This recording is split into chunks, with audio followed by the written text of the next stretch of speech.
Today I'm going to talk a bit about gibbeting, and particularly two gibbettings that happened in the northeast that have a particular anniversary that's just gone over the last week. So gibbeting is an additional punishment after somebody has been executed.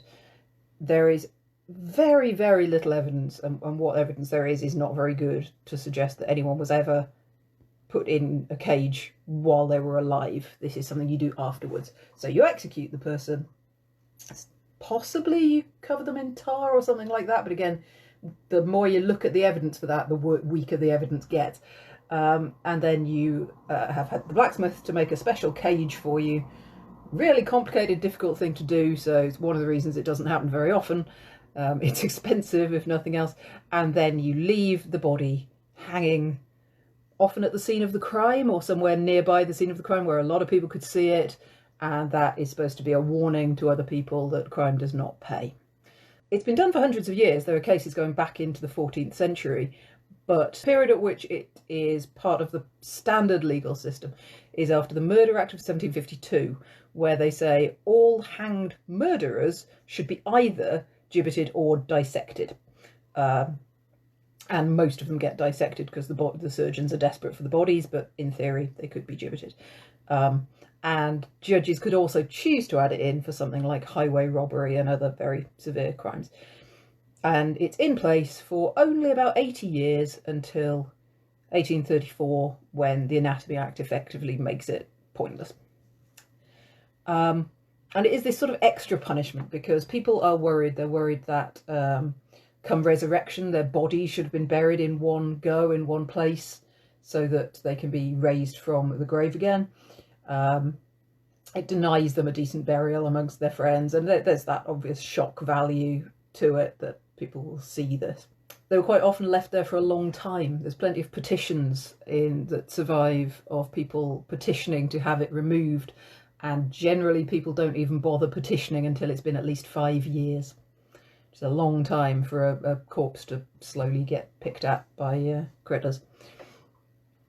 Until about 1800, you hardly ever hear of anybody being squeamish about it, though. People seem to have pretty much accepted that this was a done thing, and indeed it was a place you would go. It's just a marker in the landscape. There's one on Wimbledon Common in 1795, which for several months was apparently the site where people would go and have their Sunday picnics. It's just a marker in the landscape. Even in the 19th century, thousands of people would gather to watch the gibbet being erected, although there is this gradual change of opinion that maybe that's not such a good thing.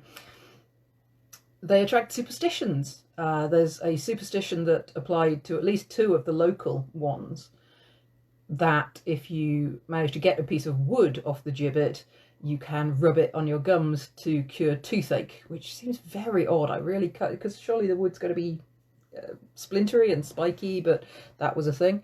And of course, in an extreme case, you have this idea of the hand of glory, where you cut the hand from a gibbeted man, and you do the right rituals while you dry it, and you make a candle out of really disgusting things, and then you put the one inside the other and light it while you commit a burglary, and nobody will wake up. That's the theory.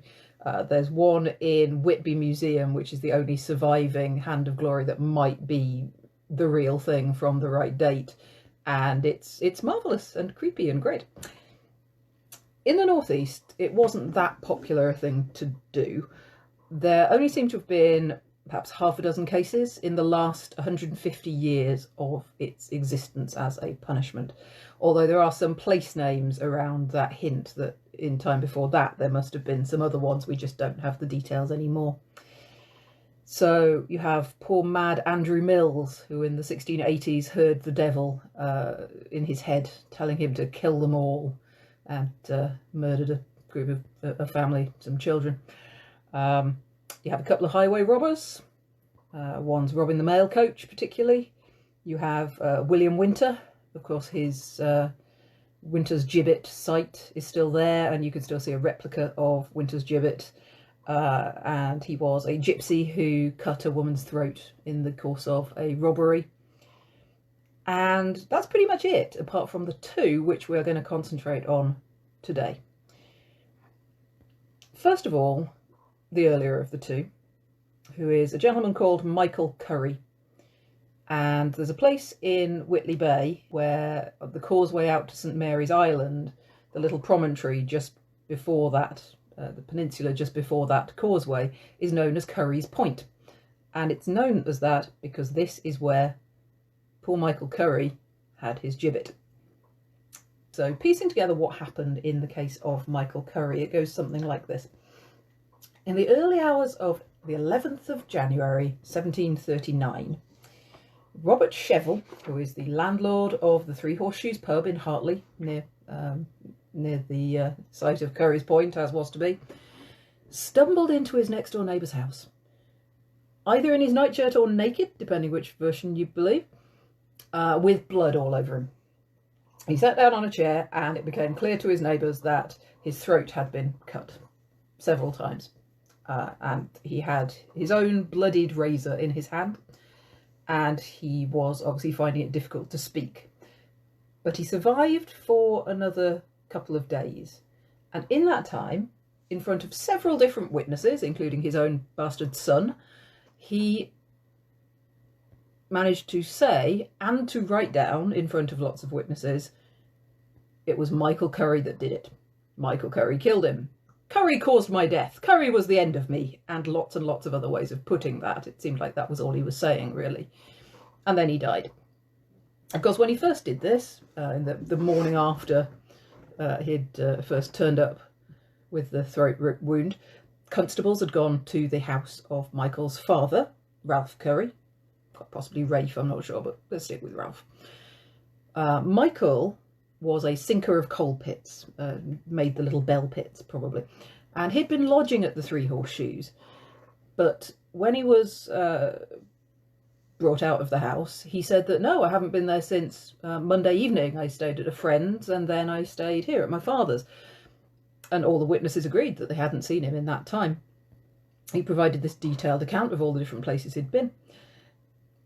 A witness who saw him being taken in said that his shoes were wet and dirty, but then he said he had been fetching an errant horse back off the moor the day before.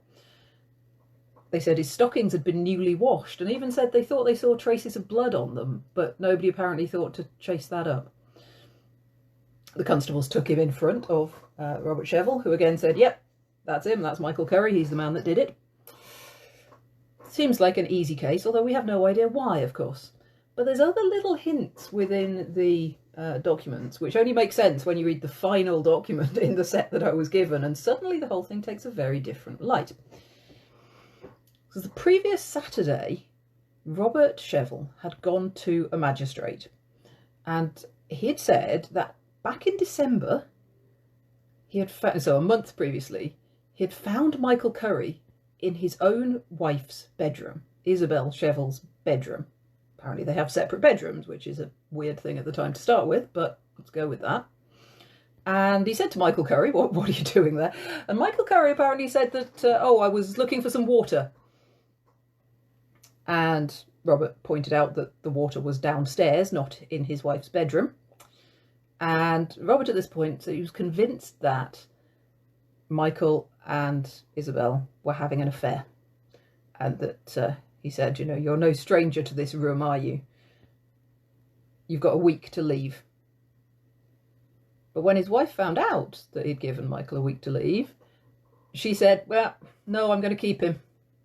Like it wasn't up to the man of the house. He didn't go to the magistrates at the time with this. He only did it a month later. And at that point, it's a bit odd.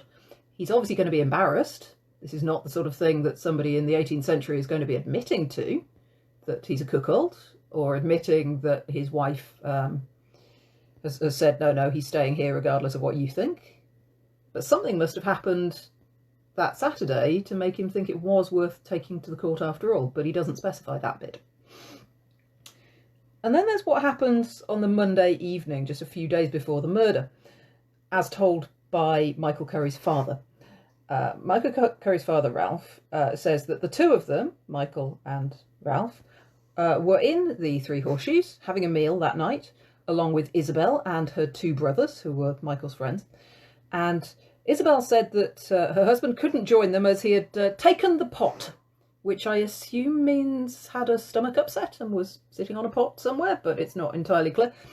But when Ralph asked him at the end of the evening, why didn't you join us for the meal? He said, well, I wasn't invited. It's a meal in his own house, hosted by his own wife and his brothers-in-law. Very odd. The maid was the first one to hear a kerfuffle, and the maid woke up her mistress, Isabel, and Isabel said, apparently, if he's murdered, he murdered himself. Is that another possibility? Ralph Curry also said that when he went and said, are you absolutely sure Michael did it? Because I think Michael was with me all night. It was dark, how could you tell? Robert said, well, it was dark, I couldn't see clearly, but who else could it have been? Of course it was Michael. So maybe there's a seed of doubt there. We don't know. Were they really having an affair? She'd had a tough life, Isabel. She'd already buried 5 children and her first husband. Did Michael kill Robert and get Isabel to help? The house doors were bolted on the inside, but of course if Isabel was helping, that's not a problem. Did Robert kill himself and try to frame Michael for it, because it was the only thing that he could think to do? Of course, all investigation at this point is of a type that we think would be, or that looks horribly inadequate when we look back at it. But at the time, it was enough to get Michael Curry convicted. That in the week of the assizes that year, 4 men were sentenced to be executed, but only Curry got the extra special element of being gibbeted, possibly because of this suggestion that it's all attached to adultery, which of course is something that society at the time is not going to be impressed with at all. Isabel is charged of being his accomplice, but the jury decided there's not enough evidence to justify a full trial on that one, and the judge decided that he should be gibbeted. He was executed just outside the west gate of Newcastle. The journal said that he made no speech, he behaved decently, showed no fear. The vicar, who had been to see him just before the execution, said that he had actually confessed. And he had confessed that he had done it, but gave no explanation and said that Isabel had nothing to do with it. So it's like he's maybe trying to protect her. We'll never know, because he would have been badgered to confess. That was part of what happened. But yeah, maybe he is guilty and I'm overthinking it. You never know. The following week, the Newcastle Courant advertised that there would be a pamphlet account of the trial, which would be about his life and his behaviour before and what he did, and letters of many other matters of fact worthy of observation. Unfortunately, this particular pamphlet does not survive as far as anybody knows. So if you ever come across a confession of Michael Curry, it will be a great find. The same paper in the same day reports that a group of people were known to be gathering together to cut him down. This was a big problem with gibbetings, that obviously the friends and the family don't want him to stay up there, and you can't put a 24-hour guard on these things. That's one of the reasons why they are built 30 foot tall, with spikes around the bottom in most cases, which means it's a real effort to get up high enough to do that. But as a secondary disincentive, it was also a very serious crime. You could get transported for 7 years for trying to take somebody down from a gibbet. And the Courant is so convinced that somebody's going to do this that before anybody even tries, it announces a 5 guinea reward for anybody giving information leading to a conviction for somebody trying to do it, which does rather seem like jumping the gun, but they were obviously very keen on law and order. And we have no idea, actually, how long he was left there. There's no record of anybody trying to take him down or petition to take him down or anything, so we just don't know what happened. For our second case, we're going to move inland, forward almost a century in time to South Tyneside, somewhere between Jarrow and South Shields, for a very notorious case, the gibbeting of a gentleman called William Jobling. So it's 1832, and society very much appears to be breaking down on all sides. The initial spark for some of it is that there were public protests over conditions in the South Shields workhouse. And this was so bad that the local miners began to strike, and then they started to strike about other things, and they had had a successful strike the previous year. The previous year, the first proper mining union had formed, so there's this big fear of unionisation going on. The authorities are trying to crack it down. They managed to get soldiers sent in to deal with it. A black miner gets shot. It's coinciding with the Chartist campaigns, the height of Chartism. It's coinciding with the first ever cholera epidemic. Everybody's terrified of that. So yeah, there's a lot going on. And in the middle of that, miner William Jobling is convicted of the murder of Nicholas Fairless. Now, Nicholas Fairless is a 70-something magistrate, probably the most important, most active magistrate in South Shields. Prominent figure in local politics and very much anti-unions and anti-striking. As a small aside for those who were listening last week, it's almost certain that he would have known John Fife. I can't find a direct connection. Their politics were very, very different, but given the circles they would have moved in and that they were both magistrates at the same date, it is impossible that the two of them did not know each other. John Fife is going to get everywhere, but John Fife was had a lot of sympathy with the miners' cause, which, of course, Nicholas Fairless very much did not. He saw it as a law and order issue, need to be clamped down right away. Now, as an even bigger aside, just because I thought it was hilarious, Nicholas Fairless's wife was a lady called Jane, initially Jane Watson, and she was known to her friends as Countess Burdonsky. This is because she was interested in Poland and owned Burden's Key. So she became Countess Burdonsky, which I think is lovely. So what happened? William Jobling had been unemployed for a couple of months, and at the time of the murder, he was hanging around in an alehouse, outside, nearby an alehouse, which probably belonged to some part of his wife's family. The surname is the same. And he was asking passers-by, oh, treat me with a quart of ale, buy me a drink, go on. And we know that this did work. At least one person said they had given him money that day. Nicholas Fairless rode up, and Jobling approached him and said, you know, treat us to a pint of ale. And Nicholas apparently replied, you already seem to have had enough ale. So, yeah, he was presumably kind of tipsy at this point. And while they were having this conversation, another man, Ralph Armstrong, drags Fairless down from his horse and starts beating him up. Curiously, Fairless actually knew both of these men personally, or at least they both had personal connections with him. He would have known Jobling by face, at least, because William's wife, Isabella, had been working as a maid in Nicholas Fairless's house at the time that the two of them were courting. So she left his service in order to marry William Jobling. They must have known each other at least a little. The connection to Ralph Armstrong, Nicholas might not have recognised him, but Ralph Armstrong certainly knew him, because a year before, Nicholas had been instrumental in rounding up a group known as the Jarrow 7, who had been accused of assault and of theft in the middle of another set of pit strikes. And one of the Jarrow 7 was Ralph Armstrong's little brother Thomas, who was only 14 years old at the time, and he had been transported to Australia. So Ralph has reason to really not like this man. And yeah, he beats him up. Exactly how much William Jobling is involved, that depends whose testimony you believe. He might have been involved holding him down. He might have just been standing by. He might have run for it. The testimonies all vary.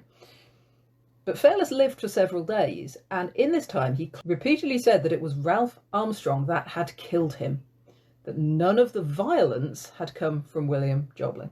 So you'd think William Jobling at that point, well, that's going to be a lesser sentence, isn't it? He isn't actually a murderer if he didn't strike a blow, and he may not even have been touching the man. But the thing was, Ralph Armstrong was a former sailor, and as soon as he found out what was going on, the chances are he probably just hopped onto a ship and got out of town.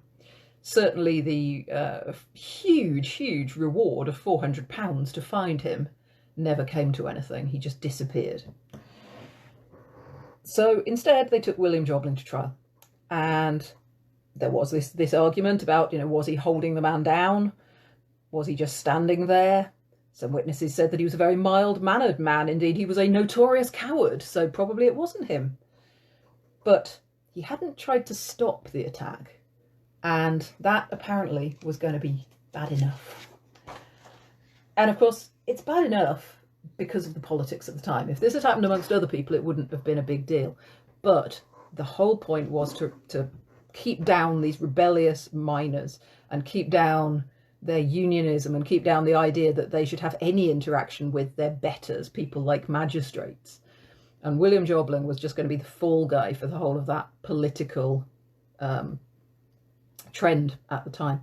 The judge didn't even try to hide it. The judge said that his aim was to discourage not just murder but militancy and strikes. He said, "I trust that the sight of this will have some effect upon those who, to a certain extent, are your companions in guilt, and your companions in these illegal proceedings which have disgraced the country. May they take warning by your fate." So it really isn't about the murder anymore. And Jobling, again, was hanged, ironically by a guy called William Curry, although I assume he has no relation to Michael Curry. He was hanged amongst very tight security because, of course, this is a cause célèbre for all of the miners now. Even though he probably didn't do it anyway, and he wasn't the most militant, and it wasn't a militant activity, nonetheless, all the miners are going to get behind him. In fact, Thomas Hebburn, the leader of the miners at the time, told everyone, don't turn up to the execution, don't give them the pleasure. We're holding a rally somewhere else, come to that. Nonetheless, there was a crowd of allegedly about 20,000 people, which must have been a fair proportion of the whole of the area at the time.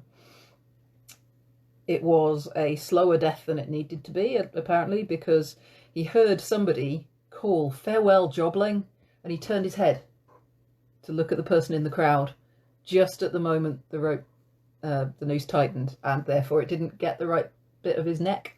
So his neck was in the wrong position, and that meant that it was a much slower hanging than it should have been, which is a horrible little extra twist there.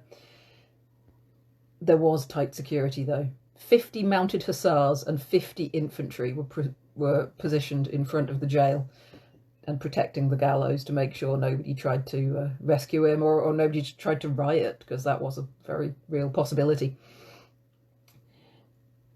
He was hanged, taken down, possibly, as I say, covered in pitch, but some stories say he was, but proof's hard to come by. He was loaded into a cart and taken on a tour right around the area until he was taken to Jarrow Slake, which was the closest spot that had good visibility to where the crime had been committed. And Jarrow Slake was kind of shallow, muddy, tidal estuary water. And he was placed in this iron gibbet cage when he was there. They fixed it to a stone of about 1.5 tons and sank that into the water. It was, and the tide covered up the first 4 or 5 feet of it, but it was still 17 foot tall when they had done that. And the bottom sections had strong bars of iron up it like that, so that nobody could just come along and saw it down, because that was obviously a risk. The body was hoisted up there, and a police guard placed on the spot. And it was there for the foreseeable future, they all thought. Apparently in this time, some local boat owners started doing tours for sightseers. So you could hire a boat to go and take you right up to underneath the gibbet. Which is horrible, isn't it? The worst bit, mind, was for his wife. His wife had 2 small children and was heavily pregnant with a 3rd. And she had a cottage that looked over the slake. So when she looked out her front window, she could see him hanging there. And I don't think that was accidental. I think that was part of the sort of attempt to demoralise the population.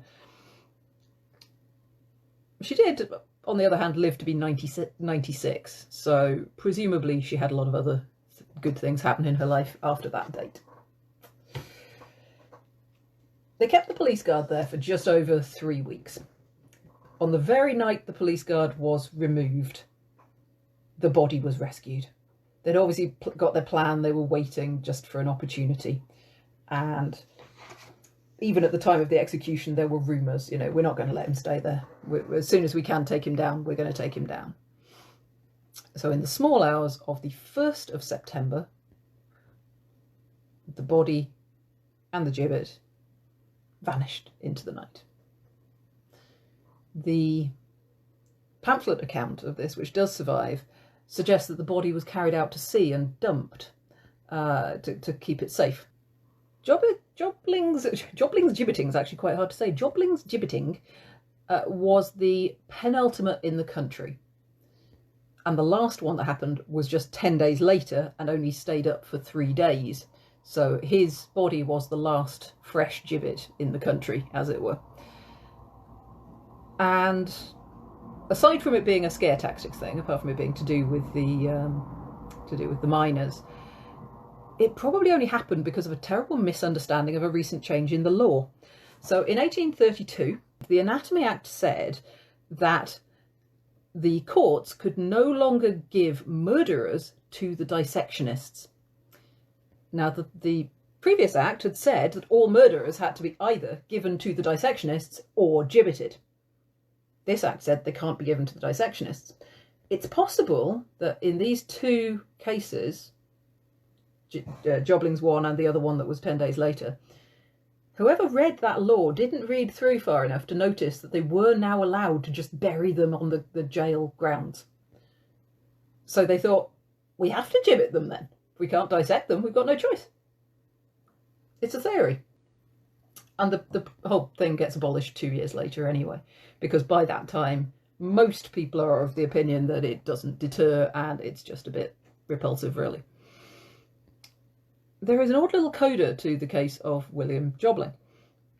In 1888, the Proceedings of the Society of Antiquities has several slightly contradictory bits of information recorded in its minutes. There are two accounts which are passed down from original eyewitnesses of those involved, which say that the body was buried. One of them says it was buried in the cage, which seems like a terrific undertaking to bury someone, you know, in the entire cage as well, although they're quite form-fitting. And they say slightly different locations as well.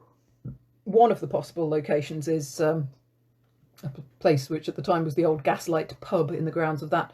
There's a plaque for him just there. Another was in a nearby graveyard. People have looked in these places very hard and not found any trace of a buried gibbet. But in the same year, the Society of Antiquaries are also offered by the North Eastern Railway Company, quote, the ironwork of Jobling's gibbet from Jarrow Slake. So the North Eastern Railway Company have been involved in draining some of the slake. So what will they have found? Have they found an entire gibbet down there? Have they found just, have they found the cage? Have they found part of the post? It's probably the same thing as the stuff that is in the South Shields Museum now, that's passed through various hands, including the Society of Antiquaries, to get there. But the question is the whole thing dating from that date, or did it get partially reconstructed at a later point? There's no information about that, but what we do know is that there's a newspaper account from 1856 which says that the gibbet post and pulley had been found and removed from the slate during the making of the Tyne dock. So the one way you could look at all that information is that the current post and pulley are original, and they are really quite nice. The gibbet has the post has a lovely carving to it, and the pulley is quite an intricate sort of wheel and chain system, which obviously you'd need to get the huge iron cage into place. And that the cage on display is a replica from slightly later, and maybe he was buried in his cage, or maybe he was buried out to sea, or maybe the cage was found and it is the original if it's not the original, it's a very good fake. Again, even though it's relatively recent history, we just don't know. Very few original cages have survived, although actually more original cages have survived than original pieces of wooden gibbet. So even if it is only that bit, that's actually better in a way. It doesn't feel it because you want to have the actual cage, but it's still pretty special, whichever way you look at it. And so, yes, he was one of the last two, and by that point, popular opinion was changing, that this was not really a good thing to do to people, but murder was treated in that way at that time, and these were condemned as murderers, and that's what you get. So yeah, go and look at the gibbet in South Shields Museum. Go out to Winter's Gibbet on the wild moors of Northumberland and find out about another gibbeted person, William Winter. Go and look at the Hand of Glory in Whitby Museum, and try not to do anything that will get yourself gibbeted. On that note, good night all.